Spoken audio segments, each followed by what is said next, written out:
My Bible, I am what it says, I have, I can do what it says. And today I'll be taught the Word of God. My heart is receptive. I will never be the same. In Jesus' name, Amen. Amen. Praise the Lord. இந்த காலை நம்முடைய தியானத்திற்காக 119 சங்கீதம் Psalm 119 119 சங்கீதம் 105 வசனம் முதல் 112 வசனம் வரை நாம் வாசிக்கப் போகிறோம். We are going to read from Psalm 119 from verse 105 to verse 112. மாறி மாறி வாசிக்கலாம் என்று நினைக்கிறேன். ஸோ நான் ஆட் வேர்சஸ், நீங்கள் ஈவன் வேர்சஸை நீங்கள் வாசிக்கலாம். ஆங்கில வேதம் நீங்கள் வாசிக்கலாம், தமிழ் வேதத்தையும் நீங்கள் வாசிக்கலாம். உம்முடைய வசனம் என் கால்களுக்கு தீபமும் என் பாதைக்கு வெளிச்சமுமாயிருக்கிறது.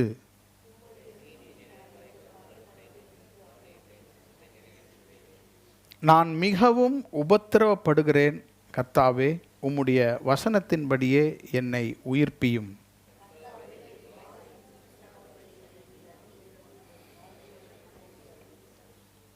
என் பிராணன் எப்பொழுதும் என் கையில் இருக்கிறது, ஆனாலும் உம்முடைய வேதத்தை மறவேன்.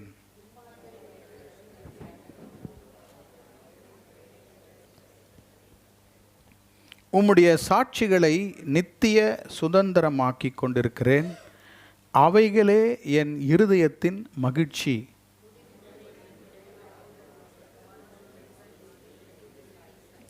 ஆமேன். கர்த்தர் இந்த வேத பகுதியை நமக்கு ஆசீர்வதித்து நம்முடைய இல்லங்களுக்கு நம்மை கொண்டு செல்வாராக.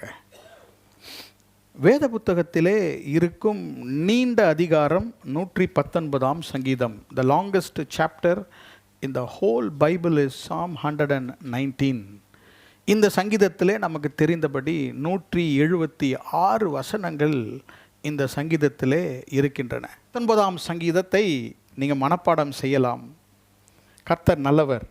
இந்த 119 சங்கீதத்தை நீங்கள் பார்க்கும் பொழுது 22 பகுதிகளாக இதை அவர்கள் பிரித்திருக்கிறார்கள். Psalm 119 is divided into 22 parts. 22 பகுதிகளும் ஒவ்வொரு பகுதியும் 8 வசனங்கள் இருக்கின்றன, 8 verses. அந்த ஒவ்வொரு பகுதிக்கு மேலாக ஒரு வார்த்தை எழுதப்பட்டிருக்கிறது இல்லையா? முதல் பகுதியை பார்க்கும்போது அலஃப் என்ற வார்த்தை இருக்கிறது. இந்த 22 வார்த்தைகளும், அதாவது லெட்டர்ஸ், எல்லாம் எபிரேய மொழியிலே உள்ள 22 ஆல்ஃபபெட்ஸ், எபிரேய பிப்ளிக்கல் மொழியிலே உள்ள 22 லெட்டர்ஸை வைத்து இதை பிரித்து அழகாக அவர்கள் எழுதியிருக்கிறார்கள். அப்படி என்றால் அவர்கள் என்ன சொல்கிறார் என்றால், ஆ முதல் அக்கு வரை என்று நாம் சொல்லுவது போல ஆங்கிலத்திலே சொல்லுவோம், ஏ டு ஜெட் எல்லாமே அவங்க பார்த்துப்பாங்கன்னு சொல்கிற மாதிரி, all 22 letters talks about the completeness of life in God's word. கர்த்தருடைய வார்த்தை நம்முடைய வாழ்க்கையிலே எல்லாவற்றையும் முடித்து தரும், முழுமையாக்கும். அதனுடைய அர்த்தத்திலே, ஒரு விதமான அர்த்தத்திலே இதை அவர்கள் பிரித்து எழுதியிருக்கிறார்கள். கர்த்தருடைய நாமத்துக்கு ஸ்தோத்திரம். ஆண்டவருடைய வேத வசனத்தின் முக்கியத்துவத்தை குறித்து இந்த 176 வசனங்களிலே வாசிக்கலாம். ஏறக்குறைய ஒவ்வொரு வசனத்திலும் ஆண்டவருடைய நாமம், ஆண்டவரை பற்றி ஒவ்வொரு வசனத்திலும் எழுதப்பட்டிருக்கிறது. ஒவ்வொரு வசனத்திலும் ஏறக்குறைய 174 வசனங்களிலே கர்த்தருடைய வார்த்தையை பற்றி எழுதப்பட்டிருக்கிறது. பலவிதமான பெயர்கள் கர்த்தருடைய வார்த்தையை பற்றி இங்கே எழுதப்பட்டிருக்கிறது. வேதம் என்று சொல்லுகிறது, வசனம் என்று எழுதப்பட்டிருக்கிறது, பிரமாணங்கள் என்று எழுதப்பட்டிருக்கிறது, கற்பனைகள் என்று பலவிதமான ஏறக்குறைய 8 வார்த்தைகள் ஃபார் காட்ஸ் வேர்ட். கர்த்தருடைய வார்த்தைக்கு 8 வார்த்தைகளை இந்த 119 சங்கீதத்திலே அவர்கள் எழுதியிருக்கிறார்கள். இந்த காலை வேளையிலே ஆண்டவருடைய வசனம் நம்முடைய வாழ்க்கையிலே எவ்வளவு முக்கியமானது என்பதை இந்த 8 வசனங்களிலிருந்து நாம் தியானிக்க போகிறோம்.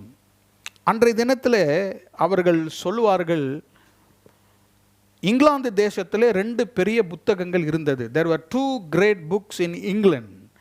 One was Shakespeare, another was the Bible. ஒன்று ஷேக்ஸ்பியர் எழுதின இலக்கியங்கள், 2வது வேத புத்தகம். தொடர்ந்து அவர்கள் என்ன சொல்வார்கள் என்றால், England made Shakespeare but the Bible made England. England தேசம் ஷேக்ஸ்பியருடைய இலக்கியத்தை உருவாக்கினது, ஆனால் வேத புத்தகம்தான் ஒரு தேசத்தையே, இங்கிலாந்து தேசத்தையே உருவாக்கினது. இந்த வேத புத்தகம் நம்மை உருவாக்கும் சக்தி, நம்மை ஆசீர்வதிக்கும் சக்தியை போன்றது. சரித்திரத்தை முழுவதும் வாசிக்கும் பொழுது இந்த வேத புத்தகத்தை அழிக்கும்படியாக அநேகர் இதை எதிர்த்தார்கள். ஆனாலும் இன்றைக்கு உங்களுடைய கரத்தில் இருக்கிற கர்த்தருடைய பரிசுத்த வேத புத்தகம் இன்றைக்கும் நிலைத்து நிற்கின்றது. ஹல்லேலூயா, பிரைஸ் தி லார்ட். முகவுரையிலே சில காரியங்களை உங்களுடைய தைரியத்திற்காக நான் சொல்ல விரும்புகிறேன். ஆண்டவர் பழைய ஏற்பாட்டிலும் புதிய ஏற்பாட்டிலும் இந்த வேத புத்தகத்திற்கு முக்கியத்துவத்தையும் முதலிடத்தையும் கர்த்தர் கொடுத்தார். இந்த வேத புத்தகத்தை கர்த்தர் என்ன சொன்னார் என்றால், இந்த வேத புத்தகத்தை பார்த்து எழுத வேண்டும் என்று சொன்னார். அநேகர் இன்றைக்கு நம்ம பைபிள்லாம் எழுதுகிறாங்க, ரொம்ப மன மகிழ்ச்சியாக இருக்கிறது. ஒரு சிலர் இன்னும் எழுத ஆரம்பிக்கலையான்னு தெரியல, ஒரு சிலர் எழுதி கொண்டே இருக்கிறார்கள், பிரயாசப்படுகிறார்கள். ஆண்டவர் இதை எழுத வேண்டும் என்று கட்டளையிட்டார். யாருக்கு கட்டளையிட்டார்? ராஜாக்களுக்கு கட்டளையிட்டார். God commanded kings to write the Bible. வேத வசனத்திலே அதை உங்களுக்கு காண்பிக்கிறேன். உபாகமத்தின் புத்தகம் 17ஆம் அதிகாரம், டியூட்ரானமி சாப்டர் 17, உபாகமம் 17ஆம் அதிகாரம் 18, 19, 20 வசனங்களை நான் வாசிக்கிறேன். டியூட்ரானமி சாப்டர் 17, 17ஆம் அதிகாரம் 18, 19, 20. அவன் தன் சிங்காசனத்தின் மேல் வீற்றிருக்கும் பொழுது அவனுடைய இருதயம் அவன் சகோதரர் பேரில் மேட்டிமை கொள்ளாமலும் கற்பனையை விட்டு வலதுபுறம் இடதுபுறம் சாயாமலும் இந்த நியாய பிரமாணத்தின் எல்லா வார்த்தைகளையும் இந்த கட்டளைகளையும் கைக்கொண்டு இவைகளின்படி செய்வதற்காக தன் தேவனாகிய கர்த்தருக்கு பயந்திருக்கும்படி கற்றுக்கொள்ளும் பொருட்டு அவன் லேவியராகிய ஆசாரியரத்தில் இருக்கிற நியாய பிரமாண நூலை பார்த்து, கவனிங்க, தனக்கு ஒரு பிரதியை எழுதி தன்னிடத்தில் வைத்து கொண்டு தன் ஜீவனுள்ள நாளெல்லாம் அதை வாசிக்க கடவன். இப்படி செய்வதினால் தானும் தன் குமாரரும் இஸ்ரவேலின் நடுவே தங்கள் ராஜ்யத்திலே நீடித்து வாழ்வார்கள். ஆமேன்னு சொல்லுங்களேன். இதை எழுதுனீங்கன்னா நீங்கள் ஆசீர்வதிக்கப்பட்டவர்கள். அவருக்காக ஒரு பிரதியை ராஜா எழுதணுமா? அதை அவரிடத்துல வைத்து கொள்ள வேண்டும். அவருடைய ஜீவனுள்ள நாளெல்லாம் அதை என்ன செய்யணுமா? வாசிக்க வேண்டும். இப்படி அந்த ராஜா செய்வதினால் அவரும் அவருடைய குமாரரும் இஸ்ரவேலின் நடுவே தங்கள் ராஜ்யத்திலே நீடித்து வாழ்வார்கள். Long life, prosperous life. What was God commanded the king to do? ராஜாவுக்கு கர்த்தர் என்ன கட்டளை கொடுத்தார்? Copy the law of God. கர்த்தருடைய வசனத்தை நீ எழுதி உனக்கென்று ஒரு பிரதியை வைத்துக்கொள். எவ்வளவு முக்கியத்துவத்தை கர்த்தர் கொடுத்தார். அநேக வசனங்கள் உண்டு. மோசேக்கு கர்த்தர் யாத்ராகமம் 34ஆம் அதிகாரம், எக்ஸோடஸ் 34:27, 27 மோசேயை கர்த்தர் எழுதும்படியாக சொன்னார். என்ன சொன்னார் என்றால், இவர்களை அந்த வசனத்தை எழுதி தங்களுடைய வீடுகளிலே அதை தொங்க விடும்படியாக சொன்னார். God told all the word of God that it should hang in their house.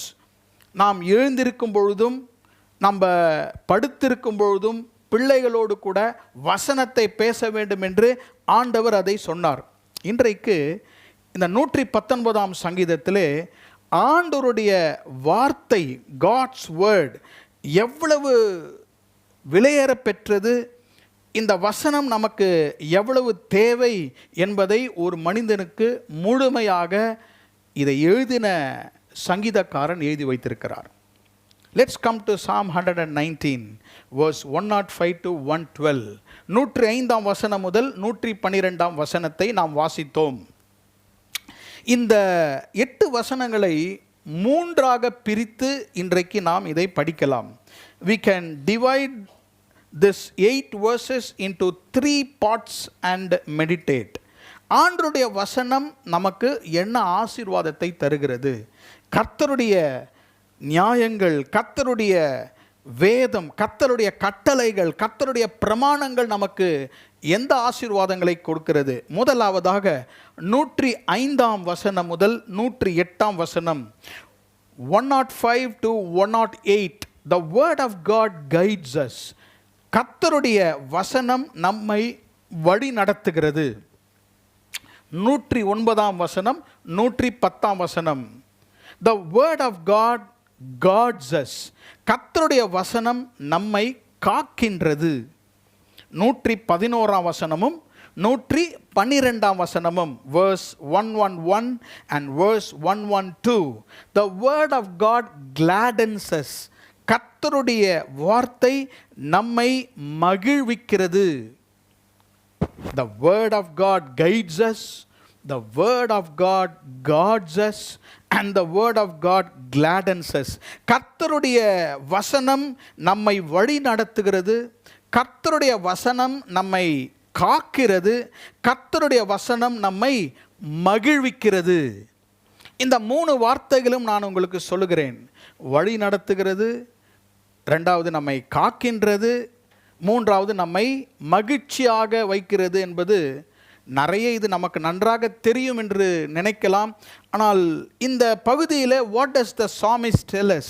இந்த சங்கீதக்காரன் என்ன சொல்லுகிறான்? முதலாவதாக 105லிருந்து 108ஆம் வசனம் வரைக்கும் நான் வாசிக்கிறேன். verse 105 to 108.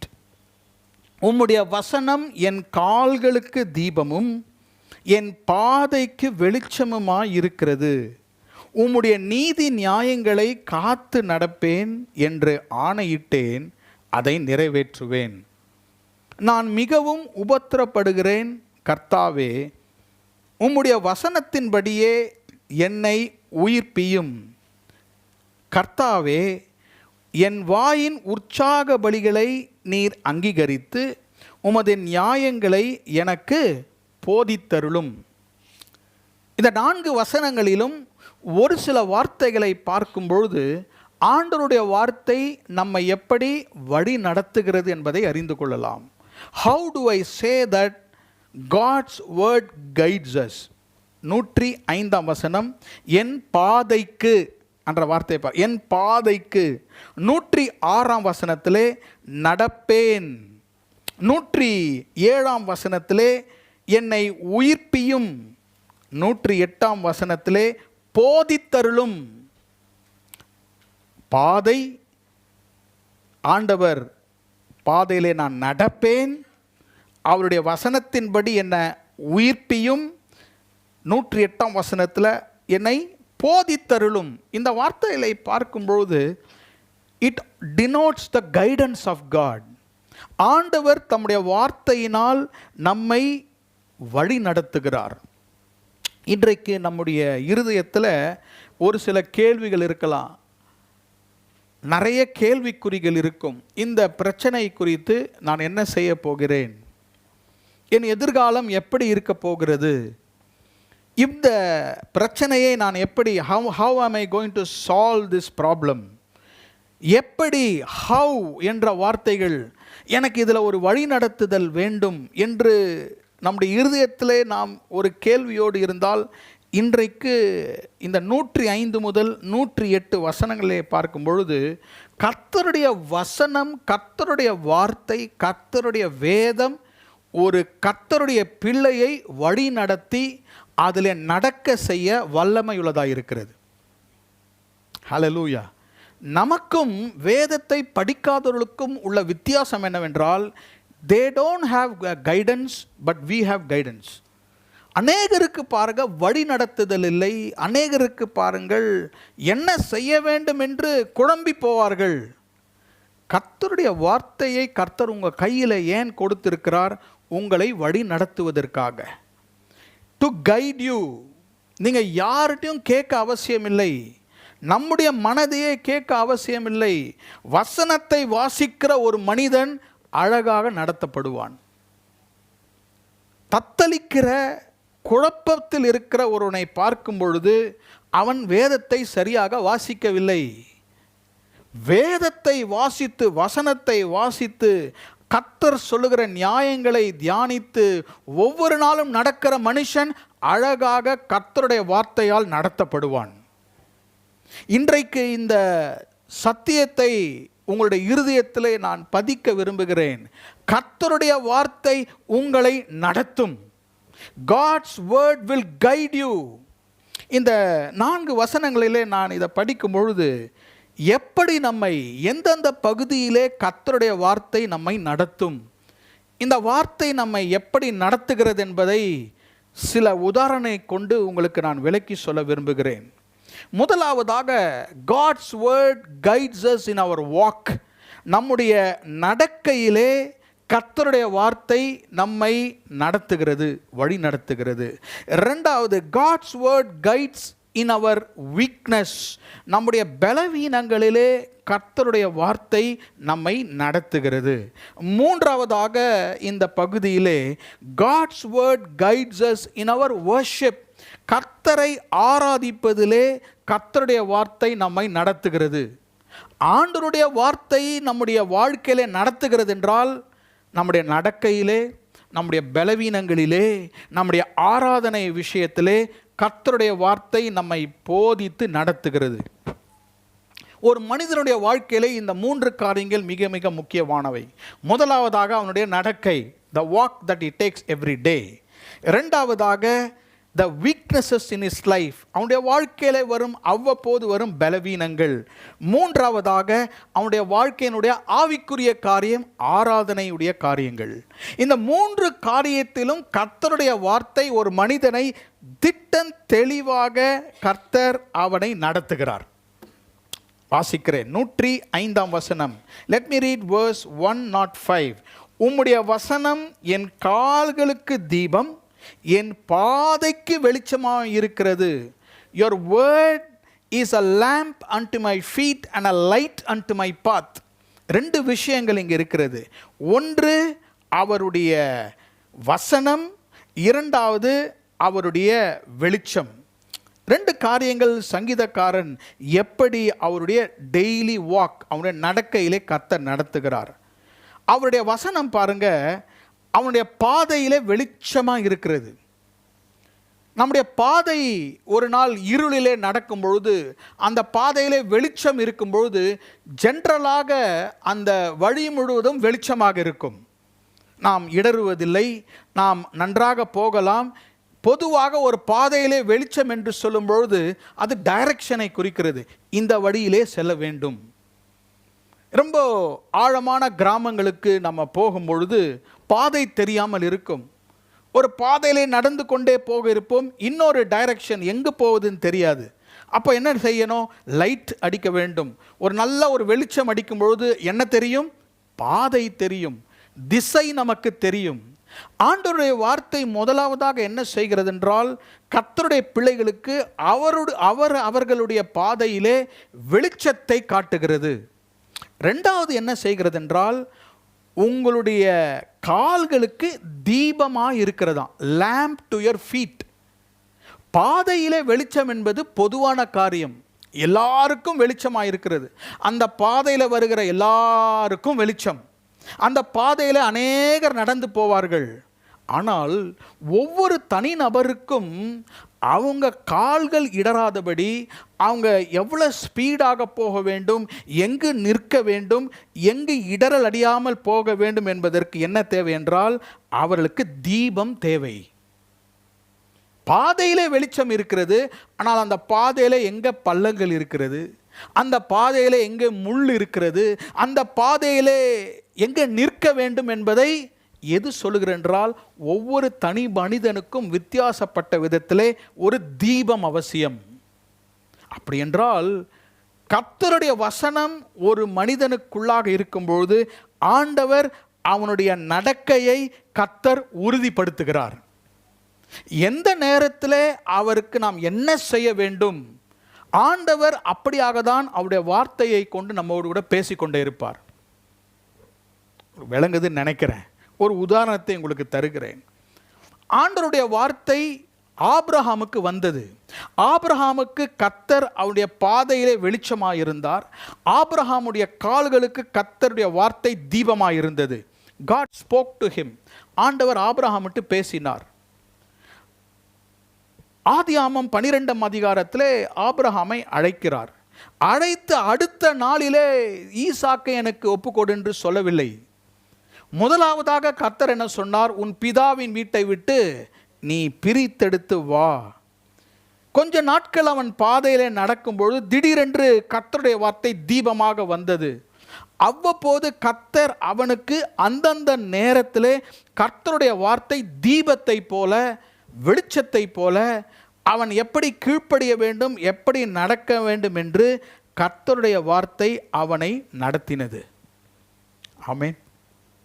கர்த்தருடைய வார்த்தை நமக்கு எப்படி வழி நடத்துது என்றால், எப்போ ஸ்விட்ச் ஆன் பண்ணணும், எப்போ ஸ்விட்ச் ஆஃப் பண்ணணும், எங்கே ஸ்பீடாக போகணும், எங்கே ஸ்லோவாக போகணும், யாரிடத்துல எப்படி பேசணும், யார்கிட்ட அளவாக பேசணும், பேசக்கூடாது, எங்கே மௌனமாக இருக்கணும் என்பதை கற்றுத்தருவது இந்த உலகம் அல்ல, கர்த்தருடைய வார்த்தை. ஆண்டவருடைய வார்த்தை என்னை வழி நடத்துகிறது என்றால் என்ன? நீங்கள் ஆஃபீஸ் போகும்பொழுது உங்களுடைய பாஸ் இருப்பார். அவர்கிட்ட உங்கள் அப்பா அம்மா கிட்ட மற்றவங்கிட்ட பேசுகிற மாதிரி பேச முடியாது. அங்கே எப்படி பேசணுமோ அப்படி தான் பேசணும். நிறைய பேர் தேவையில்லாமல் பேசி மாட்டிப்பாங்க. சில நேரத்தில் நம்ம அப்புறம் யோசிப்போம், இந்த வார்த்தைகளை நான் பேசியிருக்கக்கூடாதோ, அதிகமான வார்த்தைகளை நான் பேசிவிட்டேனோ. சில நேரத்தில் நம்ம நினைப்போம், அங்கே நான் பேசியிருக்கணும், ஆனால் நான் பேசாமல் வந்துட்டேனே, ஐயோ நான் அதை பேசியிருக்க வேண்டும், சரியான நேரத்தில் பேசியிருக்க வேண்டும். இதை தான் இங்கு சங்கீதக்காரன் சொல்லுகிறான், உம்முடைய வசனம் என் கால்களுக்கு தீபமும் என் பாதைக்கு வெளிச்சமாக இருக்கிறது. மை பிரதர், மை சிஸ்டர், நம்ம எங்கே போனாலும், வீடுகளில் இருந்தாலும், பிள்ளைகளோடு பேசினாலும், பெரியவர்களோடு பேசினாலும் ஆண்டவருடைய வசனம் உங்களை வழி நடத்தும். இன்னைக்கு உலகத்தில் நிறைய பிரச்சனை இருக்கிற முக்காவாசி காரணம் ஒவ்வொருடைய வாழ்க்கையிலும் அந்த கைடன்ஸ் இல்லை, அவங்களுடைய பாதையில் கைடன்ஸ் இல்லை, எங்கே என்ன பேசணும்னு தெரியாது. வீடுகளுக்குள்ளே பிரச்சனை வருகிறதுக்கு காரணம் எக்ஸ்சேஞ்ச் ஆஃப் வேர்ட்ஸ். எப்போ பேசணுமோ அதை பேச மாட்டுறாங்க, பேசக்கூடாதோ அப்போ பேசிடுறாங்க. அப்போது கர்த்தருடைய வார்த்தையால் நிறைந்திருக்கிற ஒரு மனுஷனுடைய பாதை எப்பொழுதுமே வெளிச்சமாக இருக்கும், இருள் வராது. அவனுடைய கால்கள் தடுமாறுவதில்லை. ஏனென்றால் அவனுடைய கால்களுக்கு கர்த்தருடைய வசனம் தீபத்தை போல இருக்கிறது. ரெண்டாவது பாருங்க எப்படி நம்மளை வழி நடத்துகிறது. நம்முடைய பலவீனத்திலே கர்த்தருடைய வார்த்தை நம்மை நடத்துகிறது. Let me read 106 and 107. உம்முடைய நீதி நியாயங்களை காத்து நடப்பேன் என்று ஆணையிட்டேன், அதை நிறைவேற்றுவேன். நான் மிகவும் உபத்திரப்படுகிறேன், கர்த்தாவே உம்முடைய வசனத்தின்படியே என்னை உயிர்ப்பியும். பாருங்க 107வது வசனத்தில் நான் மிகவும் உபத்திரவப்படுகிறேன், ஐ ஆம் அஃப்ளிக்டட், நான் மிகவும் உபத்திரவப்படுகிறேன். நன்றாக கவனிங்க, ஒரு உபத்திரவம். இதை எழுதுகிற சங்கீதக்காரனுக்கு அவனுக்கு ஒரு உபத்திரம் வந்து விட்டது. அஃப்ளிக்ஷன், அஃப்ளிக்ஷன் என்றால் அவனை அப்படியே நசுக்கி விடுகிறது. கிரிப்பிள்ஸ் தட் பர்சன். இப்போ அதே வசனத்தில் 107ஆம் வசனத்தில் உம்முடைய வசனத்தின்படி என்னை உயிர்ப்பியும், ரிவைவ் மீ. அப்போ ரிவைவ் மீன்னு சொல்லும் போது ஹீ இஸ் ஆல்சோ டிப்ரெஸ்டு தேர். 2 காரியம் நடக்கிறது 107ஆம் வசனத்தில். ஒன்று உபத்திரவம், 2வது அவனுக்கு என்ன தேவை? உயிர்ப்பிப்பு தேவை. உபத்திரவம் வெளியேந்து வருகிறது, இந்த உயிர்ப்பித்து அவன் இறந்து போனது அவனுக்கு உள்ளாக இருக்கிறது. 2 விதத்தில் அவன் பலவீனப்படுகிறான். இந்த சங்கீதத்தை எழுதுகிறவர் 2 விதத்தில் பலவீனப்படுகிறார். ஒன்று வெளியிருந்து வருகிற உபத்திரவம், 2வது அவருக்குள்ளாகவே இருக்கிற ஒரு சோர்வு. இதை தான் சொல்லுகிறார், நான் ரொம்ப உபத்திரவப்படுகிறேன், உம்முடைய வசனத்தின்படி என்னை உயிர்ப்பியும். நல்லா கவனிங்க, இதுதான் நம்முடைய பலவீனம். ஒரு மனிதன், ஒரு மனுஷி எப்படி பலவீனப்படுகிறார் என்றால், வெளியிருந்து உபத்திரம் வருகிறது, சூழ்நிலையிலிருந்து உபத்திரம் வருகிறது. மற்றவர்கள் நம்மை குறித்து பொய்யான காரியங்களை சொல்லுகிறார்கள், மற்றவர்கள் நமக்கு எதிராக கண்ணிகளை விரிக்கிறார்கள், மற்றவர்கள் நமக்கு எதிராக அநீதியை செய்யும்போது உபத்திரவங்கள் வருகிறது. இந்த உபத்திரலாம் வரும்போது இருதயத்திற்குள்ளாக, நமக்குள்ளாக நம்முடைய ஆவி சோர்ந்து போகிறது. அப்போ வெளியேந்து வருகிற உபத்திரவத்திலிருந்தும் நமக்குள்ளாக இருக்கிற காரியத்திலிருந்தும் நம்மை விடுதலை ஆக்குறது எது? கர்த்தருடைய வசனம். ஆழமான சிந்தனை. அதை தான் சொல்லுகிறார், நான் மிகவும் உபத்திரப்படுகிறேன் கர்த்தாவே, என்னை சுற்றிலும் பிரச்சனைகள், ஆனாலும் உம்முடைய வசனத்தின்படி என்னை என்ன செய்யுங்க? என்னை உயிர்ப்பியுங்கள். உம்முடைய வார்த்தை எனக்கு ஒரு கேடகத்தை போல இருக்கட்டும். எனக்கு வெளியே இருந்து ப்ரெஷர் இருக்கிறது, எனக்குள்ளாக பெயின் இருக்கிறது. Pressure from outside, pain inside. இதுதான் ஒரு பலவீனம். இப்போ இந்த பலவீனத்திலிருந்து நம்மை தூக்கி எழுப்பி உயிர்ப்பிப்பது எது தெரியுங்களா? கர்த்தருடைய வசனம். ஆண்டவருடைய வசனத்தை நம்ம படிக்கும் பொழுது, ஆண்டவருடைய வசனத்தை தியானிக்கும் பொழுது, ஆண்டவருடைய வார்த்தை இந்த பலவீனத்திலிருந்து நம்மை வழி நடத்துகிறது. சில நேரத்தில் உணர்ச்சி வசப்படும் பொழுது, நல்லா கவனிங்க, உபத்திரவம், கஷ்டங்கள், we become so emotional. Have you seen emotional people? திடீர்னு அழுதுருவாங்க, ரொம்ப இமோஷனல் ஆகிடுவாங்க. அந்த நேரத்தில் நான் இங்கே கவனித்து பாருங்கள், என் வாழ்க்கையில் நான் கவனிச்சிருக்கிறேன். when our emotions are high, brain doesn't work. Intelligence work பண்ணாது. ரொம்ப இமோஷனலாக எதையாவது செஞ்சுருவாங்க, யோசிக்காமல் செய்வாங்க. அப்போது ஆண்டவருடைய வார்த்தை நம்முடைய மூளையை வேலை செய்யும். நான் சொல்வதை நீங்கள் அனுபவத்திலே நீங்கள் பார்க்கலாம். ரொம்ப இமோஷனலாக இருக்கும் பொழுது யாராவது நம்மளை ஏமாற்றி விடுவார்கள். ரொம்ப இமோஷனலாக இருக்கும் பொழுது ஆண்டவர் என்ன சொல்லுகிறார்? your intelligence will be revived by the word of God.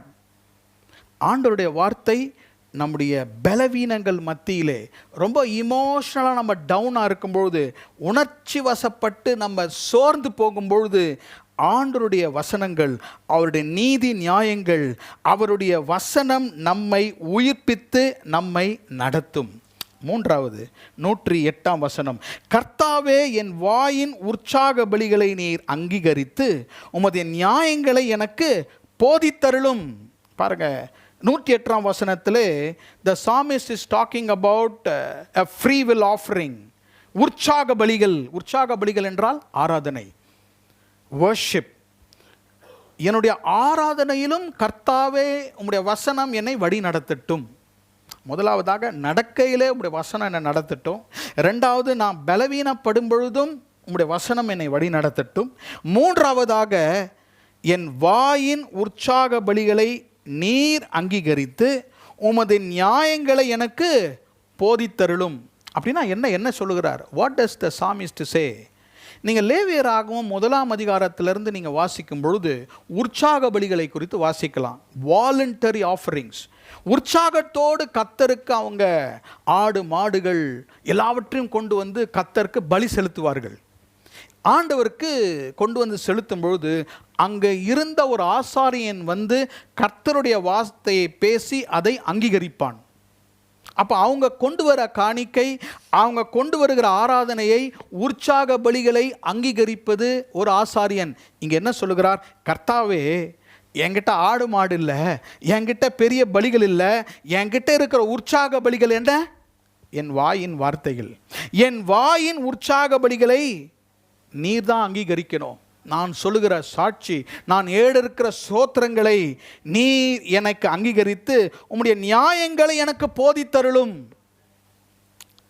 கர்த்தரை ஸ்தோத்திரம் பண்ணும் பொழுதும், கர்த்தரை துதிக்கும் பொழுதும் எப்படி துதிக்க வேண்டும், ஆண்டவரை எப்படி உற்சாகமாக அவருக்கு செலுத்த வேண்டும் என்பதையும் நீர் எனக்கு உம்முடைய வார்த்தையின் மூலியமாக எனக்கு போதித்தருளும்.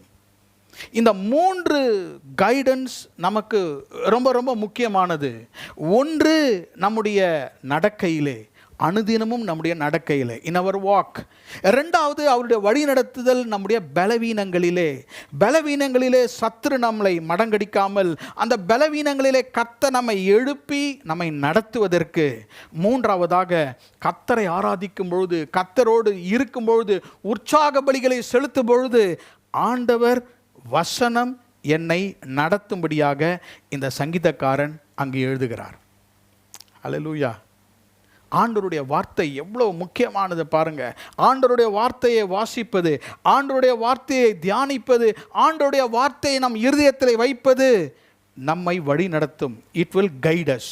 இரண்டாவது காரியம், God's word guards us. கர்த்தருடைய வசனம் நம்மை பாதுகாக்கிறது. வாசிக்கிறேன், 109, 110. என் பிராணன் எப்பொழுதும் என் கையில் இருக்கிறது, ஆனாலும் உம்முடைய வேதத்தை மறவேன். துன்மார்க்கர் எனக்கு கண்ணி வைக்கிறார்கள், ஆனாலும் நான் உம்முடைய கட்டளையை விட்டு வழி தவறேன். நல்லா கவனிங்க. 109 வசனம், 110 வசனத்தில் 2 காரியமும் அவருடைய வாழ்க்கையில் இருக்கும் பாதுகாப்பு. The guardianship of God, the protection of God. ஆண்டவரே, இன்றைக்கு என்ன ஒரு காரியம் பாதுகாக்க வேண்டும்? என்னை எது பாதுகாக்கும்? What will protect me? It is your word. 109 வசனத்தில் உம்முடைய வேதத்தை மறவேன். 110 வசனத்தில் உம்முடைய கட்டளைகளை விட்டு வழி தவறேன். கவனிக்கிறீங்க நினைக்கிறேன். 109 வசனத்தில் அவருடைய இருதயத்தில் ஒரு பயம். என் பிராணன் எங்கே இருக்கிறது? எப்பொழுதும் என் கையில் இருக்கிறது. 110 வசனத்தில் துன்மார்க்கர் எனக்கு கண்ணி வைக்கிறார்கள். இப்போ நீங்கள் கவனிக்கலைன்னா இந்த அர்த்தத்தை நீங்கள் மிஸ் பண்ணிடுவீங்க. ரொம்ப ஆழமாக இதை எழுதியிருக்கிறார். 109 வசனத்தில் பெரிய ஒரு பயம் இருக்கிறது. அந்த பயம்னா என்ன சொல்கிறாருன்னா, என் உயிரே என் கையில் இருக்கிறது. கொச்சையான வார்த்தையில் சொல்ல போனால் பாருங்கள், 109 வசனத்தில் என் பிராணன் எப்பொழுதும் எங்கே இருக்கிறது? என் கையில் இருக்கிறது. My soul is in my hand. I am going to fight, I am going forward. நான் இந்த காரியத்தில் இறங்குகிறேன், இந்த யுத்தத்தில் நான் போகிறேன். என் உயிரை என் கையில் பிடிச்சிட்டு போகிறேன்னு சொல்லுவோம் பாருங்கள். என் உயிர் என் கையில் இருக்கிறது. அதான் சொல்லுகிறார், என் பிராணன் எப்பொழுதும் எங்கே இருக்கிறது? ஆமாம், ரிஸ்க் டேக்கிங் இன் லைஃப். சில நேரத்தில் நம்ம வாழ்க்கையில் ரிஸ்க் எடுப்போம். நம்முடைய எதிர்காலத்தை பாராமல் we take risks. ஆனால் அந்த நேரத்தில் நம்ம பாதுகாக்கிறது எது தெரியுங்களா? கர்த்தருடைய வசனம், கர்த்தருடைய வார்த்தை. இந்த சொற்றொடரை நான் வாசித்தேன், என் பிராணன் எப்பொழுதும் என் கையில் இருக்கிறது. அப்போ எப்படி கர்த்தர் நம்மை பாதுகாப்பார்? ஒரு சில உதாரணங்களை உங்களுக்கு காண்பிக்க விரும்புகிறேன். 1 சாமுவேல் 19 அதிகாரம் 5 வசனம். 1 சாமுவேல் 19 அதிகாரம் 5 வசனம். 1 Samuel chapter 19 and verse 5. நான் அதை வாசிக்கிறேன். 1 சாமுவேல் 19:5. அவன் தன் பிராணனை தன் கையிலே வைத்துக்கொண்டு, இது அதையும் கம்பேர் பண்ணுங்க. Psalm 119 verse 109. என் பிராணன் எப்பொழுதும் என் கையில் இருக்கிறது. இங்க தாவீதை பற்றி இருக்கிறது. அவனுடைய பிராணன் எங்க இருந்துதான்? அவன் கையிலே வைத்துக்கொண்டு அந்த பெலிஸ்தனை கொன்றதினாலே கர்த்தர் இஸ்ரவேலருக்கெல்லாம் பெரிய ரட்சிப்பை கட்டளையிட்டதாக நீர் கண்டு. கோலியாத்தோட தாவீது சண்டை போடும்பொழுது அவன் பிராணன் எங்கே இருந்துதான்? அவன் கையில் இருந்துதான். பெரிய ராட்சதன், இவன் சின்ன ஒரு இடையன், ஆட்டு இடையன். அப்போது தாவீதை பற்றி சொல்கிறாங்க, அவன் பிராணனை தன் கையிலே வைத்து கொண்டு தான் சண்டை போட போனான். அப்படின்னா he will can die. அவன் கோலியாத்தினால் அவன் உயிரை இழக்க முடியும். அவன் பிராணனை அவன் கையில் வைத்து கொண்டு அவன் போகிறான். ஆனால் அவன் இருதயத்தில் என்ன இருந்ததுன்னா, கர்த்தருடைய வார்த்தை இருந்தது.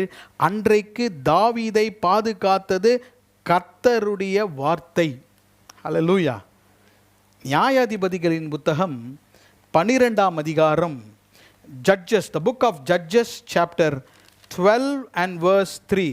நியாயாதிபதிகளின் புத்தகம் 12ஆம் அதிகாரம் 3ஆம் வசனத்தை வாசிக்கிறேன். இதனுடைய இன்னொரு அர்த்தத்தையும் உங்களுக்கு காண்பிக்க விரும்புகிறேன். Judges 12:3. நீங்கள் என்னை ரட்சிக்கவில்லை என்று நான் கண்டபோது நான் என் ஜீவனை என் கையிலே பிடித்து கொண்டு, another example of the soul in the hands, என் ஜீவன் என் பிராணனை என் கையிலே பிடித்து கொண்டு அம்மோன் புத்திரருக்கு விரோதமாக போனேன். இதை யார் என்றால் எப்தாவை குறித்து எழுதப்பட்டிருக்கிறது. எப்தா இஸ்ரவேலுக்காக போய் சண்டை போடுகிறான். சண்டை போடுகும் போது he is taking a risk in his life. என் பிராணனை என் கையிலே பிடித்து கொண்டு போகிறேன். அப்போனா என்ன சொல்கிறார்? 119ஆம் வசனத்தில் தாவீதையும் எப்தாவையும் நாம் ஒரு உதாரணமாக பார்க்கிறோம். சில நேரத்தில் நமக்கு தெரியாமல் ரிஸ்க் எடுப்போம், நமக்கு தெரிந்தோம் ரிஸ்க் எடுப்போம். ஐயோ நான் தெரியாமல் வச்சுட்டேனோ. when we take risks, God protects you. பிராணனை கையிலே வைத்துக்கொண்டு நீங்கள் போகும்போது ஆண்டவருடைய வசனம் உங்களை பாதுகாக்கும். ஆமென். விசேஷமாக 2 வீலர் ஓட்டுறவங்க, அவங்க பின்னால் போய் பாருங்கள் எவ்வளோ ஃபாஸ்ட்டாக போகிறாங்க, எவ்வளோ ரிஸ்க்காக போகிறாங்க. சம்டைம்ஸ் நான் கூட ரிஸ்க்காக ஓட்டுவேன்.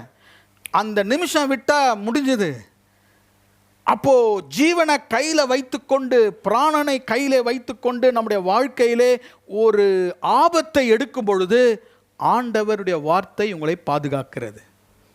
இன்றைக்கி உங்களை கேட்டால் சிலர் சொல்வீங்க, பாஸ்டர் ஒரு ஆபத்தான வாழ்க்கையை வாழ்கிறேன், என் பிராணனை கையில் வச்சுட்டு தான் வீட்டுக்கு போகிறேன், சில நேரத்தில் ஐ எம் இன் டேஞ்சர், என் லைஃபே ஒரு என் கையில் இருக்கிறது பிராணன்.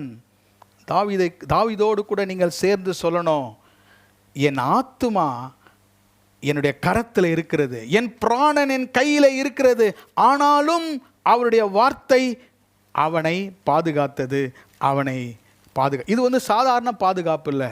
இது எப்பெல்லாம் நீங்கள் ரிஸ்க் எடுக்கிறீங்களோ, எப்பெல்லாம் ஆபத்தில் இருக்கிறீங்களோ, வியாதியில் இருக்கிறீங்களோ, டாக்டர்ஸ் முடியலன்னு சொல்லும் பொழுதும் ஆண்டவருடைய நியாயங்கள், ஆண்டவருடைய வசனம் நம்மை மறவாதபடி நம்மை காக்கும். 110ஆம் வசனம், 2வது பாதுகாப்பு.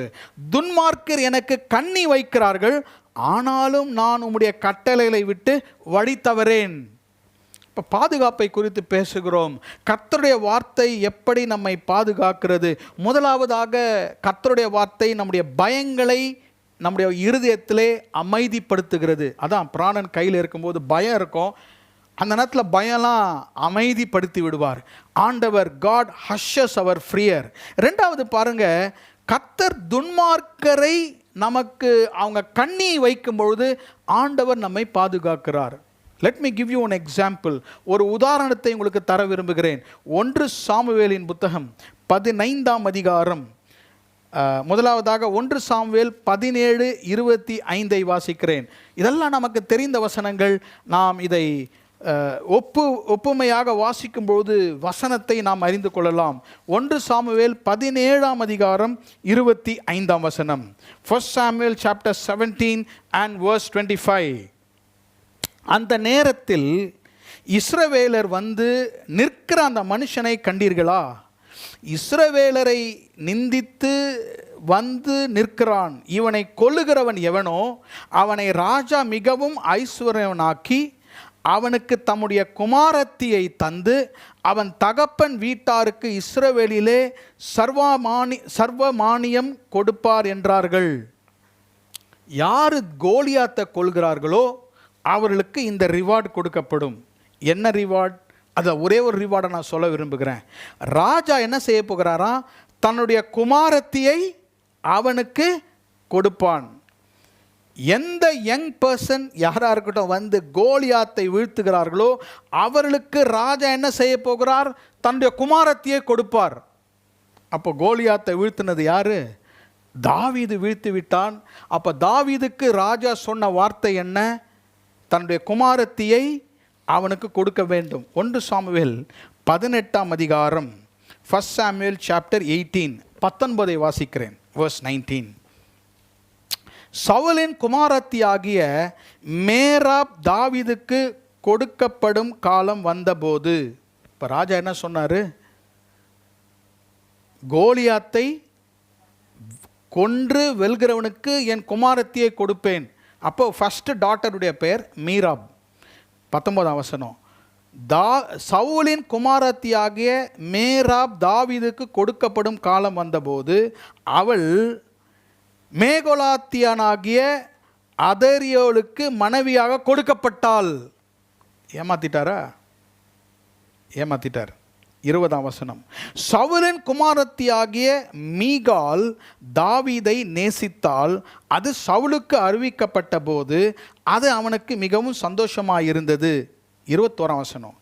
அவள் அவனுக்கு கன்னியாய் இருக்கவும் பெலிஸ்தரின் கை அவன் மேல் விழவும் அவளை அவனுக்கு கொடுப்பேன் என்று சவுல் எண்ணி தாவீதை நோக்கி, நீ என்னுடைய 2ஆம் குமாரத்தினால் இன்று எனக்கு மருமகனாவாய் என்றான். கன்னி, சத்துருக்கள் நமக்கு வைக்கும் கன்னி. அதுதான் 119ஆம் சங்கீதத்திலே தாவீது எழுதுகிறார் இல்லையா? 119ஆம் சங்கீதம் 110ஆம் வசனம் பாருங்க. துன்மார்க்கர் எனக்கு கன்னி வைக்கிறார்கள். தாவீதிற்கு ஒரு கன்னி, தாவீதுக்கு ஒரு ட்ராப். தாவீது விழும்படியாக, அவன் எதிர்காலத்தை அவன் நாசமாக்கி கொள்ளும்படியாக Saul is giving him a trap. என்ன ட்ராப் என்றால், whoever kills Goliath I will give my daughter. மேராபை கொடுக்கல. ரெண்டாவது மகளை கொடுக்கிறேன். 2வது மகள் யார் என்றால் அவள்தான் மீகால். அவளை எதற்காக கொடுக்கிறேன் என்று சொல்கிறாள் சவுல்? கன்னியாக இருக்கும்படியாக. மீகாலை தாவீதுக்கு கன்னியாக கொடுக்கிறாள். எதற்காக? தாவீதை கொல்ல வேண்டும். தாவீதிற்கு ஒரு ட்ராப், தாவீதிற்கு ஒரு கண்ணி வைத்து துன்மார்க்கம் செய்ய வேண்டும் என்று சவுல் நினைக்கிறான்.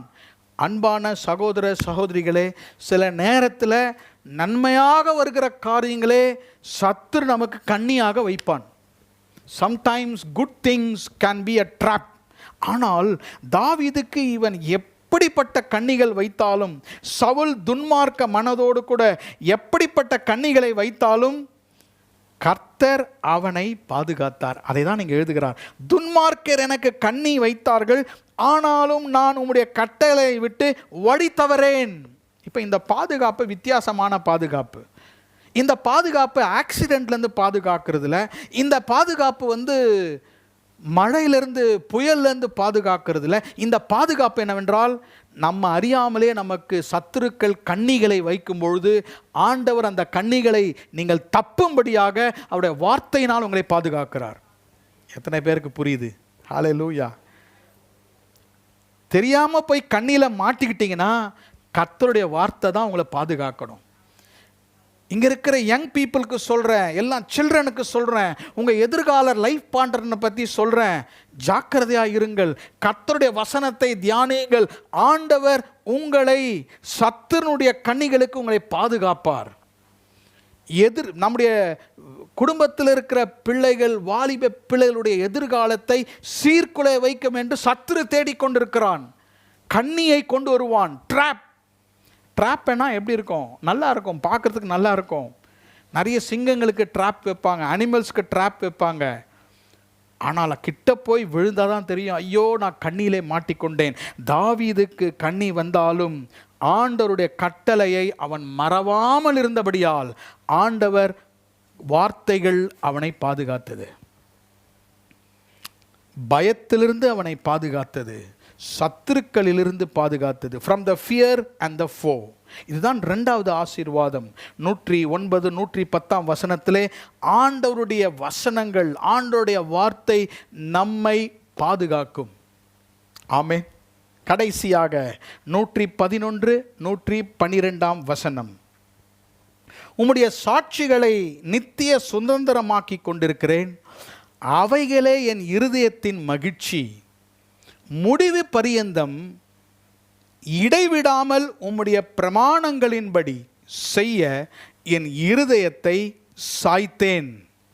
இந்த 111 112 வசனத்திலே மூன்றாவது ஆசீர்வாதம், ஆண்டவருடைய வார்த்தை நம்மை மகிழ பண்ணும், நம்மை மகிழ்ச்சிக்கு கொண்டு செல்லும். கிளாடன்சஸ். இதை எப்படி சொல்லுகிறேன்? 111 வசனத்தில் பாருங்க, அவைகளே என் இருதயத்தின் மகிழ்ச்சி. They are my Joy. அதுதான் என்னுடைய ரிஜாய்சிங். எனக்கு அன்பான சகோதர சகோதரிகளே, மூன்றாவதாக இந்த கர்த்தருடைய வசனம் நமக்கு என்ன செய்கிறது என்றால் ஒரு மகிழ்ச்சியை கொண்டு வருகிறது. எ ஜாய். ஹாப்பினஸ் அண்ட் ஜாய் ரெண்டுத்துக்கும் வித்தியாசம் இருக்கிறது. சந்தோஷத்திற்கும் மகிழ்ச்சிக்கும் வித்தியாசம் இருக்கிறது. நமக்கு ரொம்ப பிடித்த, நமக்கு நம்முடைய நாவுக்கு சுவையான ஒரு உணவை கொடுத்தோம், ரொம்ப ஆவலாக எதிர்பார்த்துருக்கோம், அதை சாப்பிட்டோன்னா நமக்கு ஒரு சந்தோஷம் வரும், ஒரு ஹாப்பினஸ் வரும்.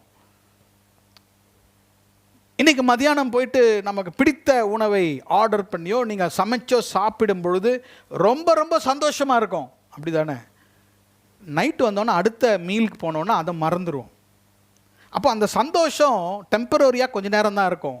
ஆனால் இங்கே இருப்பது ஜாய். வேத வசனத்திலே கர்த்தர் சொல்வது பேர் சந்தோஷம் அல்ல, மகிழ்ச்சி. இது எப்படி என்றால், சூழ்நிலை எப்படி இருந்தாலும் இந்த இருதயம், கர்த்தருடைய இருதயம் மிகவும் மனமகிழ்ச்சியாக இருக்கும். மட்டன் பிரியாணி செஞ்சாலும் மகிழ்ச்சியாக இருக்கும். வெறும் ரசம் சாதம் கொடுத்தாலும், வீட்டில் ரச சாதமோ ஒரு ஊருக்காக கொடுத்தா நடக்கிறதே வேறு. வீட்டில் பேரண்ட்ஸ் சொல்லுவாங்க, ஐயோ என் மகன் இதை சாப்பிட மாட்டான். என்கிட்ட சொல்லுவாங்க, என் பையன் இட்லி சாப்பிட மாட்டான். என்ன சாப்பிடுவாங்க சிஸ்டர்? என் பையன் என் மகளுக்கு அது பிடிக்காது. இப்படி சொல்லியே அவங்கள நம்ம பெரிய ஆள் ஆக்கிடுறோம். அப்போது எல்லா சூழ்நிலையிலும் சந்தோஷமாக இருக்கிறது தான் மகிழ்ச்சி.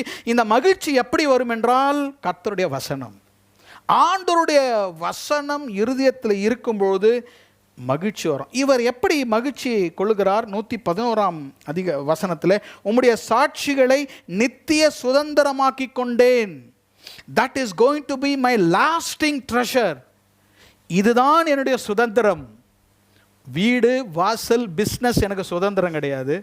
எதிர்காலத்தில் என் வாழ்க்கை ஃபுல்லாக எனக்கு நான் சுதந்திரத்தை கொள்ளும் ஒரு சொத்து எது? கர்த்தருடைய வசனம். எந்தெந்த நபர்கள், கர்த்தருடைய பிள்ளைகள் வசனத்தை இன்ஹெரிட் பண்ணி இதை சுதந்திரமாக்கி கொள்கிறவர்கள், அழகாக எழுதுகிறார், நித்திய சுதந்திரம், என்றென்றைக்கும் இதுதான் சுதந்திரம். நாளைக்கு பைபிள் வாசிக்கிறது, அடுத்த நாள் வாசிக்கல, 2 நாள் பைபிள் எங்கேயோ இருக்குது, 3ஆம் நாள் எடுத்து வாசிக்கிறது, அப்படி இல்லை. எப்பொழுதும் இந்த வேத புத்தகம் உங்களுக்கு சுதந்திரம் ஆகும் பொழுது அந்த நபர்களுக்கு கர்த்தர் என்ன கொடுப்பார் தெரியுங்களா?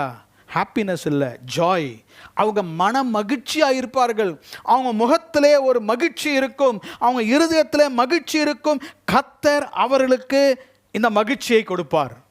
2வது பாருங்க, முடிவு பரியந்தம் இடைவிடாமல் உம்முடைய பிரமாணங்களின்படி செய்ய என் இருதயத்தை சாய்த்தேன். Life long tendency.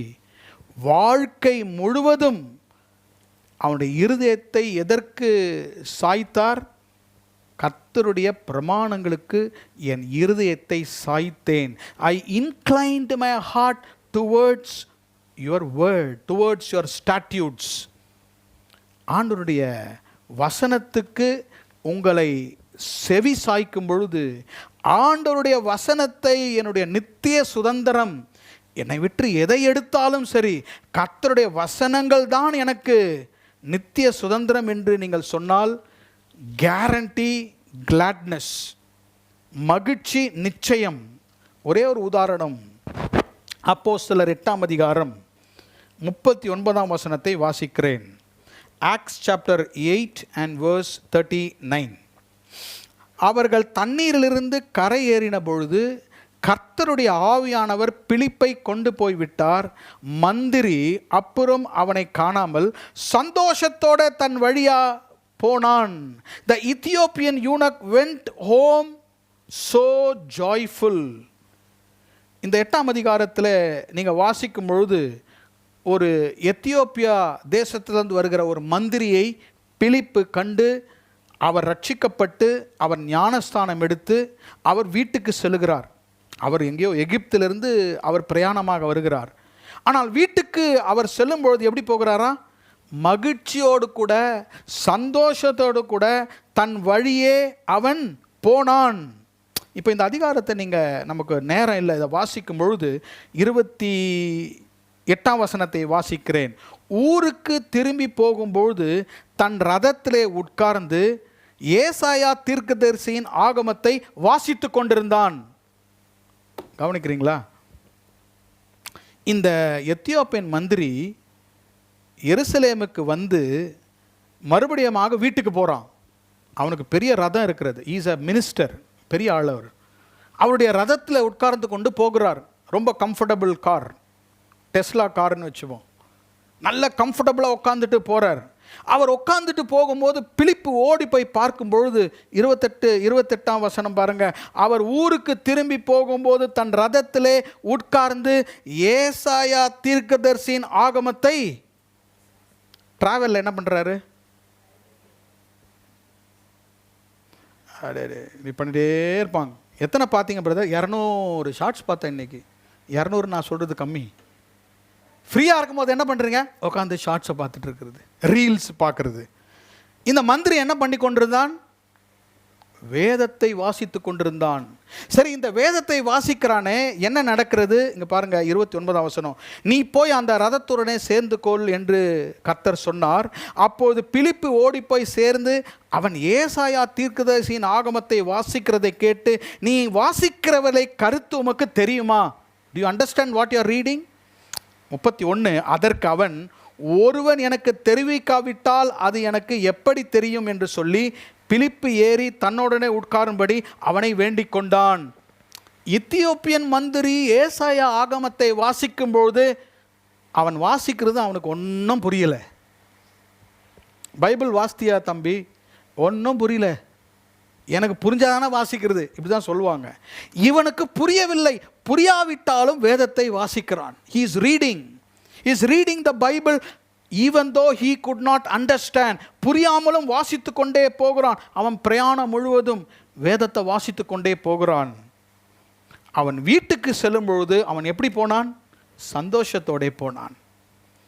இன்னைக்கு நம்முடைய இருதயத்தில் ரியல் ஜாய், உண்மையான சந்தோஷம்.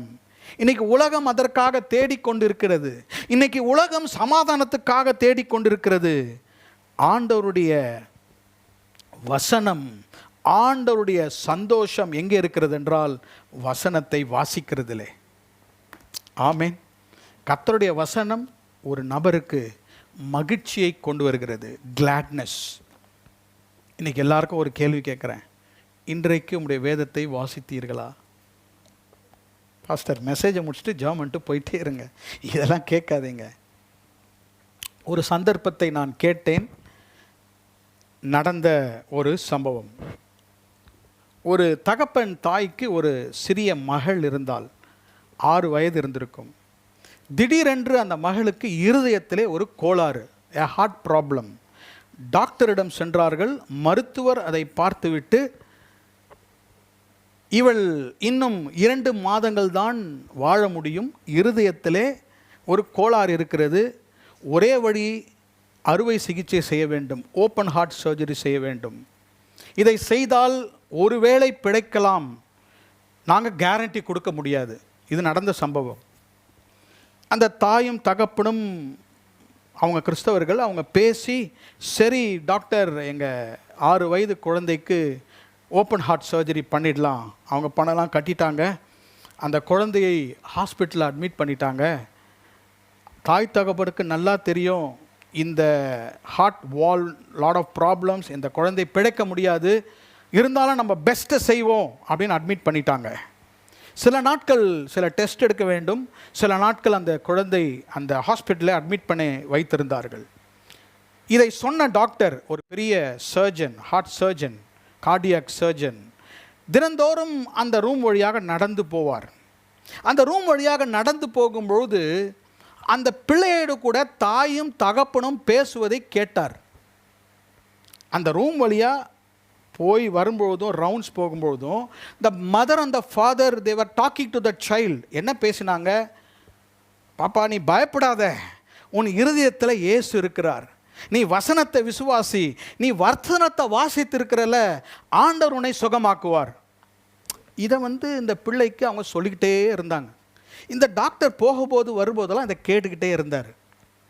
சரி, ஏதோ இவருக்கு நல்லா தெரியும் இந்த பிள்ளை மரிக்க போகிறது. சர்ஜரி டே வந்தது. அந்த சர்ஜரி டே வந்த உடனே அந்த பிள்ளையை கொண்டு போய் அந்த வார்டில் படுக்க வைத்து விட்டு அவங்க சர்ஜரி பண்ணும்போது அந்த பிள்ளை டாக்டரோடு பேசுகிறது. அந்த பிள்ளை டாக்டரை பார்த்து சொன்னது, டாக்டர் என்ன செய்ய போகிறீங்க, என் ஹார்ட்டை 2ஆக வெட்ட போகிறீங்களா? அந்த டாக்டர் யோசித்தார், பிள்ளை பயந்துடுச்சு போல. இல்லைம்மா, வலிக்காது, நான் உனக்கு அனஸ்தீஷியா கொடுத்துருவேன், உனக்கு தெரியாது நாங்கள் செய்கிறது. சரி அதெல்லாம் இருக்கட்டும், ஆனால் எனக்கு ஒன்று சொல்லணும், என் ஹார்ட்டை 2ஆக வெட்ட போகிறீங்களா? இவருக்கு ஒன்றும் செய்ய முடியல. இவர் என்னென்னமோ சொல்லி பார்த்தாரு. கடைசியில் சொன்னார், ஆமாம், அந்த ஹார்ட்டை இது பண்ணி தான் உன்னை சரி செய்ய முடியும். உடனே அந்த குழந்தைய சொன்னிச்சா, எங்கள் அம்மா அப்பா என்கிட்ட என்ன சொன்னாங்கன்னா, என் இருதயத்தில் இயேசு இருக்கிறார். எங்கள் அம்மா அப்பா என்ன சொன்னாங்கன்னா, இருதயத்தில் வசனம் இருக்கிறது. ஆகவே என் இருதயத்தில் நீங்கள் 2ஆக கிழிக்கும் பொழுது ஆண்டவர் அங்கே இருக்கிறாரான்னு நீங்கள் பார்த்து எனக்கு சொல்லணும். இவருக்கு என்ன செய்யணும்னு புரியல. சரி, டைம் ஆகுதுன்னு சொல்லிட்டு அனஸ்தீசியா கொடுத்துட்டு இவங்க சர்ஜரி பண்ண ஆரம்பிக்கிறாங்க. 5 மணி நேரம் சர்ஜரி. 2 மணி நேரம் முடிந்த உடனே இருதயம் நின்று விட்டது. Heart stopped. உடனே ரொம்ப வருத்தம் அடைந்த அந்த டாக்டர் அங்கே போய் கையெல்லாம் கழுவிட்டு அப்பா அம்மாட்ட சொல்ல போகிறதுக்குள்ளேயே மற்ற டாக்டர் சொன்னாங்களாம், டாக்டர், இருதயம் திருப்பியும் துடிக்கிறது, the heart has started working again. மறுபடியும் அவங்க சர்ஜரியை கண்டினியூ பண்ணி அந்த குழந்தை பிழைத்து விட்டது. அந்த குழந்தை பிழைத்து விட்டது. வீட்டுக்கு போய் பக்கத்தில் போய் அவங்க அம்மா அப்பாட்ட சொல்லி, the child went to the ICU then came to the ward. அந்த ரூமுக்கு வந்த உடனே அந்த குழந்தைக்கு நினைவு வந்து விட்டது. இந்த டாக்டர் போக போகிறாரு. இவருக்கு ஒரு பயம் வந்துடுச்சு. என்ன பயம்னா, அந்த பிள்ளை என்ன கேட்க போகுது, என் ஹார்ட்டை வெட்டும் பொழுது இயேசுவை பார்த்தீங்களா அப்படின்னு கேட்க போது, இவர் ஒன்றும் பார்க்கல. இவர் எதுவுமே பார்த்த மாதிரி இவருக்கு தெரியல. இவர் மெதுவாக போன உடனே, நல்லா இருக்கேமான உடனே, டாக்டர், என் இருதயத்தை கட் பண்ணிங்களா? பண்ணேன். ஜீசஸை பார்த்தீங்களா? உள்ள வார்த்தையை பார்த்தீங்களா? இவர் எங்கே பார்த்தாரு? இவர் சர்ஜரி தான் பண்ணார். இவரால் ஒன்றும் சொல்ல முடியல. இவர் என்ன செய்தாராம், இவர் திரும்பி பார்த்து அவங்க தாய் தகப்பனை பார்த்து, இவங்க 2 பேர் உனக்கு சொன்ன வசனத்தை தான் உன் இருதயத்தில் பார்த்தேன்னு சொன்னாராம். தகப்பனும் தாயும் பிள்ளைகளோடு பேசின காரியத்தை அந்த பிள்ளை விசுவாசித்தபடியால் ஆண்டவர் அந்த பிள்ளையை சுகமாக்கினார். இன்றைக்கு நம்ம பிள்ளைங்கிட்ட என்ன பேசுகிறோம்? இன்றைக்கி நம்ம பிள்ளைகளுடைய இருதயத்தில் விசுவாசத்தை விதைக்கிறோமா?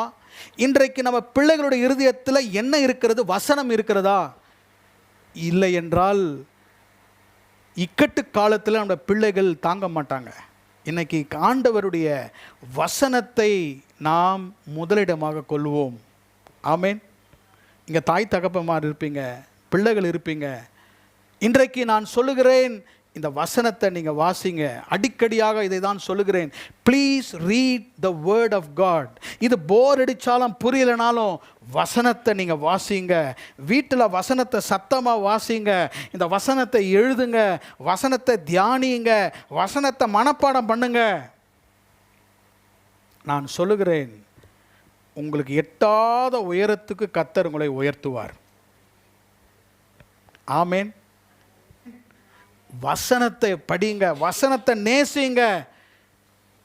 இன்னைக்கு மதியானம் வீட்டுக்கு போய் இது மூலையில் வச்சுட்டு அடுத்த வாரம் இதை எடுக்காதீங்க. டெய்லி வாசிங்க. உங்கள் ஸ்கூலில் வாசிங்க, உங்கள் காலேஜில் வாசிங்க. தயவு செய்து இந்த மொபைல் ஃபோனை யூஸ் பண்ணுறதா குறையுங்கள். பிள்ளைகள் குறையுங்க. பெற்றோர்கள் கஷ்டப்படுறாங்க பிள்ளைகளோடு கூட. வீடியோ கேம்ஸ் ஆடுறாங்க. I will tell you, your life will go to ruins. Mobile ஃபோனை அதிகமாக பார்க்குறவருடைய எதிர்காலம் ரொம்ப ரொம்ப பெரிய கேள்விக்குறி தான். வேதத்தை வாசிங்க, பைபிளை நேசிங்க. நான் சொல்கிறேன், உங்களுக்கு படிக்க கஷ்டமாக இருக்கிறதா, பைபிளை வாசிங்க, படிப்பு நல்லா வரும். எப்படி வரும் பாஸ்டர்? அது வரும். நான்லாம் படித்தது வேதத்தை வாசித்து தான். நான் ஒன்றும் இங்கிலீஷ் பேக்ரவுண்டில் படிக்கலை, நான் லிட்ரேச்சர் படித்தது வேதத்தை படித்ததுனால தான். ஆகவே இன்றைக்கு 119ஆம் சங்கீதத்திலே அவர் சொன்னது போல, வேதத்தை நான் ஒரு நாளும் என் வாழ்க்கையிலே மறவேன். ஆமேன். கண்களை மூடி நம்ம ஜெபம் பண்ணலாம். கர்த்தருடைய வசனம் நம்மை வழி நடத்தும். கர்த்தருடைய வசனம் நம்மை பாதுகாக்கும். கர்த்தருடைய வசனம் நம்மை மகிழ்விக்கும். எழுந்து நின்று கர்த்தரை நோக்கி நாம் ஜெபிப்போம். ஆண்டவருடைய வார்த்தை, ஆண்டவருடைய விலையேற பெற்ற வேர்ட் ஆஃப் காட், இந்த வசனம் நம்மை நடத்தும். இந்த வசனம் நம்மை செழுமையாக மாற்றும். இந்த வசனம் நம்மை உயர்த்தும். இந்த வசனம் நம்மை எப்பொழுதும் பாதுகாக்கும். சத்துருக்களிலிருந்து இந்த வசனம் நம்மை இன்றைக்கு பாதுகாக்கும். இந்த நவம்பர் மாதம் 30ஆம் தேதி 11 மாதங்கள் கர்த்தர் நம்மை நடத்தினார். இன்றைக்கு இங்கிருந்து போகும் பொழுது நம்ம ஒரு தீர்மானம் எடுப்போமா? கர்த்தாவே, உடைய வசனத்தை நான் ஒரு நாளும் மறக்க மாட்டேன். உடைய வசனத்தை நான் மறவேன். உடைய வசனத்தை நேசிப்பேன்.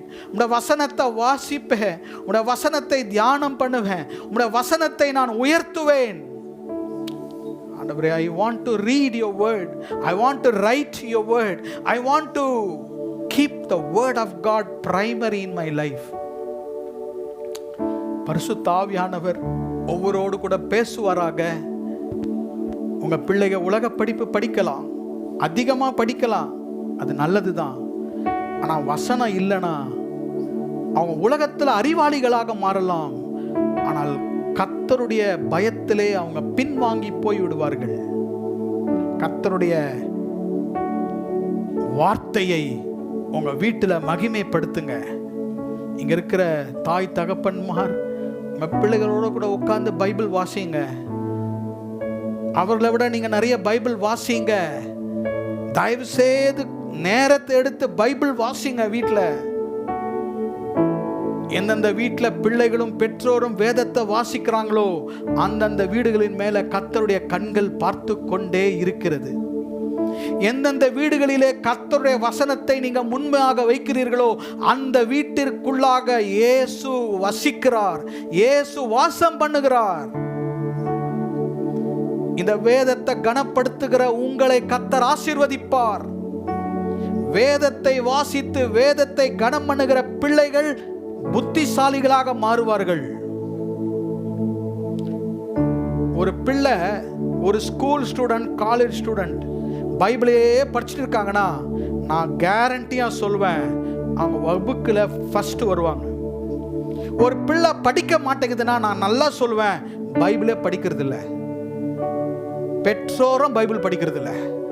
படிங்க, போன் ஆஃப் பண்ணிட்டு படிங்க.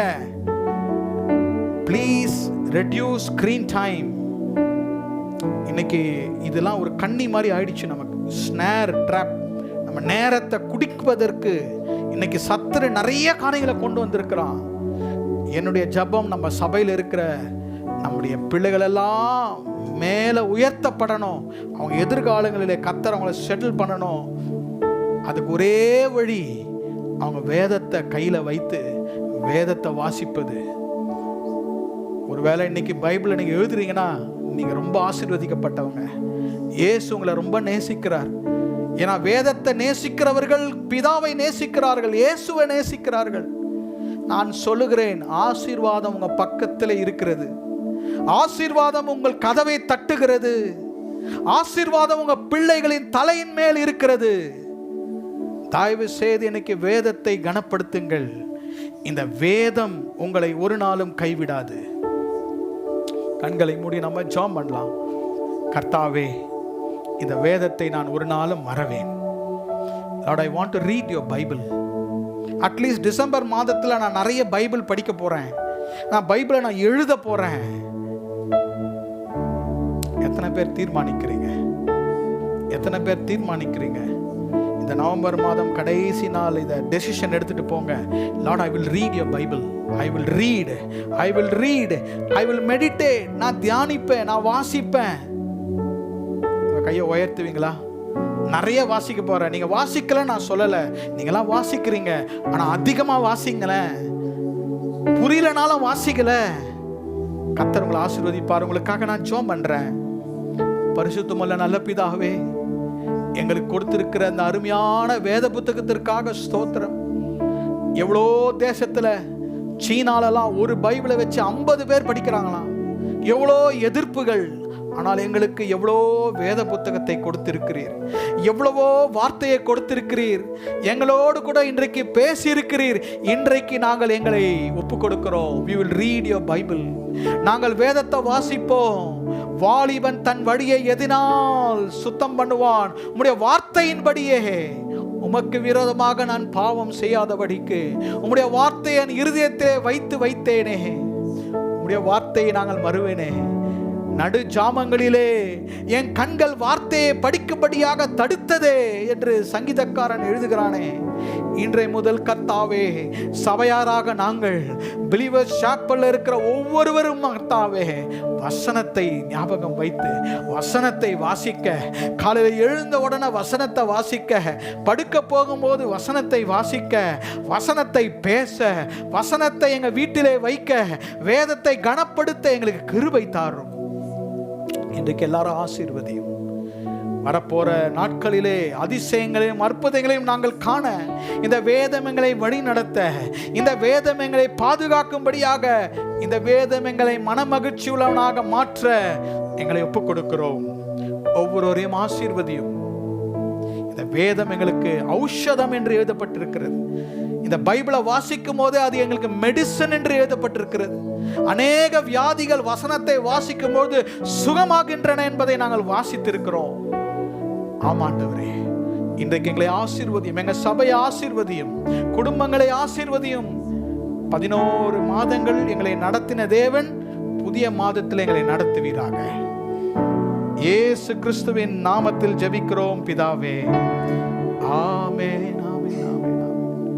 கர்த்தராகிய இயேசு கிறிஸ்துவினுடைய கிருபையும், பிதாவாகிய தேவனுடைய அன்பும், பரிசுத்த ஆவியானவருடைய அந்யோன்ய ஐக்கியமும் நம்மோடும் நம் குடும்பத்தாரோடும் இன்றும் என்றும் சதா காலங்களிலும் இருப்பதாக. ஆமென். எல்லாருக்கும் பிரைஸ் தி லார்ட். கர்த்தர் நம்மை ஆசீர்வதிப்பார்.